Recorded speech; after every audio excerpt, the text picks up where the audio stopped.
struggling to get the foot in the bike because I just want optimal performance. It's so weird that you can you struggle to get your foot in there, but then you constantly put your foot in it when we're recording.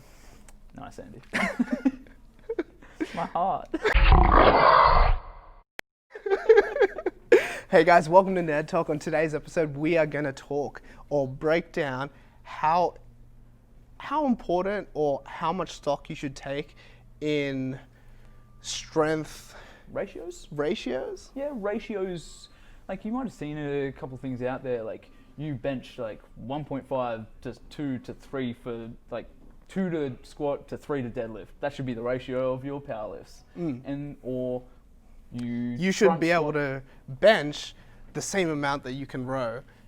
I've heard that also. I actually have heard that a bunch. Because they're contrary movements, you should be able to do equal to prevent imbalances. Yeah. Could you imagine going up to Kirill Sarachev and he's like, look, I see that you bench 330 kilos. Let's see you row that. But I have no doubt that he would actually be able to row that. Like a Pendlay row, like just aggressive like drive. Yeah, but then when it comes to that, it's like a powerlifting bench is pause, control. There, I'm like, if we're going into muscle. No, I'm just like I agree with you. I just think that he'd be able to do it. He could just pull 330. Yeah, I'd say that as well.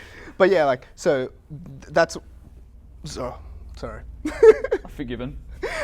So the other one we hear, I guess, in weightlifting on our side is like you should be able to snatch 90% of your clean and jerk. You should be able to clean and jerk, between 85 and 90% of your front squat. You should be able to clean what you can front squat for 3. Yes, all those ratios. How much stock should you put in them? Especially because like there's a big difference between general and specific strength. And how much general do you need to get to that specific level? And how useful are they when maybe you've got super long legs and the clean, the hardest part of it is standing it up. So maybe your front squat's going to be not much higher because you physically can't front squat that much higher. Yeah, but your technical capacity is at a rate. So like I know for me, I used to know that if I could front squat it, I could clean it. Yeah. Because my front squat was trash. But I knew if I could front squat it for 1, I would be able to clean it because my technical capacity for the pulling movement was high enough. Exactly. So if you had a coach at that time and they're like, look, you need to bring up your front squat, that would be, with that logic, that would make a lot of sense. But what if instead you were front squatting 190 kilos and you're trying to clean 140? Maybe that isn't viable because where are you putting your efforts? Yes. Yeah, that's 100% true. So I guess what I would advise someone would be that look at these metrics as a jump off or starting point. Yes. But you would want to develop internal metrics for yourself. Yes. So for me, I know if my front squat goes up, generally my clean goes up to a point. To a point. Right? So when I was, like I said before, if I could front squat it, I could clean it. That is no longer the case because now my clean is what is letting down my clean.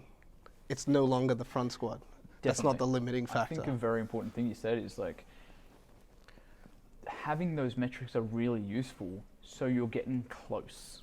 Yeah. So if you just start, you know that like if you can front squat your clean for a set of 20, like you know that the clean is probably the limiting factor, not the front squat leg strength. Yeah. When it comes to your powerlifting, if you can see that like if you're competitive and you can see that you're competitive along the squat and the deadlift, but you come dead last in the bench, it's pretty clear with the ratios between those that maybe that's where you need to put your efforts. So using it, but maybe your arms are super long, and then if you spent more time on the deadlift, you can bring up that total anyway. You can bring up that total anyway because your arms are so long, your leverage is advantageous for that. So that's where it's have the external measures, but then develop your own internal to see where you want to put your effort while training. Yes, and also like you need to like, not saying that you put all your eggs in one basket, but you brought up a really important point. And this goes for, again, like weightlifting as well. If your snatch sucks and you can only snatch like 120 kilos, but you can clean and jerk 170, and that seems like it can go up pretty quickly, and you can, you know, for every 1 kilo you add in the snatch, you can add 5 on the clean and jerk. You are almost better off, especially if, you know, you have a limited lifespan in a sport, like you're at the peak. Yeah. Why not push that clean and jerk? Because that's what's going to win the competitions. Absolutely. Like, when it comes down to it, it's total. Yes. It's a total for the win, and also what you said as well. You can always bring up your weaknesses. But sometimes, like, we don't do this. Like, we're not. A vast majority of us aren't going to be any good at this. We do it because we can do it and because we like doing it. It's fun. If we're just going to bury ourselves in a volume in an exercise that we hate because we're mechanically like just god awful at it, maybe that's just not worth doing. Just keep it at maintenance, have your slow progress. Don't try and bring it up as much because you're going to be having fun somewhere else. And that time spent could be towards something else. That you have fun in and get better gains in. So that goes for weightlifting, that goes for powerlifting, it goes for strongman, because we know that, you know, for example, a lot of carry events negatively affect your overhead pressing, and it's sort of like equal and balanced. The only thing that you can't, I would say that you might even agree with it, the only thing that you probably can't neglect too much is pulling. Yeah. Like deadlifts seem like they're across the board something that you need to continuously work on, whatever sport you're in. Definitely, but here's the thing. But to an extent as well. To an extent, because like, even when saying, we're not saying neglect these other things. Yes. We're just saying, like, if you put it on your regular volume, like you don't put it on maintenance, you just put it on the regular volume for regular development, rather than being like, okay, bench is low, okay, squats, you're taking a hit, deadlift, you're taking a hit, trying to put all that systemic volume all into bench. Yes, Just to bring that up. Like, still have the other things and work on it and like figure out why you're bad at it. Maybe you will find that you like it over time. That happens. Sometimes you do something so much that you end up hating it. So like me with eggs. Why'd you have to bring it up? I can't eat eggs anymore. I'm allergic now. I can eat as many as I like, but I'm not for Andy's sake. Really? God, no. Oh. And on that note... Thanks, guys, so much for listening and watching. I'm Andy. You can follow me at Train with Andy on Instagram. You can follow Ash at Next Step Strength on Instagram. And obviously, you're watching us on Raw Barbell Club. So I'll see you guys next time. If you're interested in coaching, come in, reach out. We will help you. Get better? Maybe.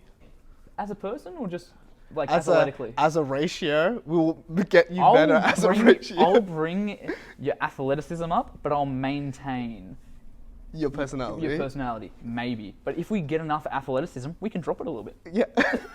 That's true. The athletes that I know, the better you are as an athlete, the more boring you are as a person. It goes without saying, because you need to invest so much time into it that why invest it in being a better person? You're investing it in athletic performance, which makes you a better person. Yeah. That's what everyone thinks. And this episode was brought to you by Avanti. Avanti, look. Give us some money, please. Give us some money and make sure Steve doesn't get that bike. Because then 3 coaches, 2 bikes doesn't work. It'll be 3 coaches. It'd just be 3 coaches, 3 bikes. That doesn't work. The ratio doesn't make sense.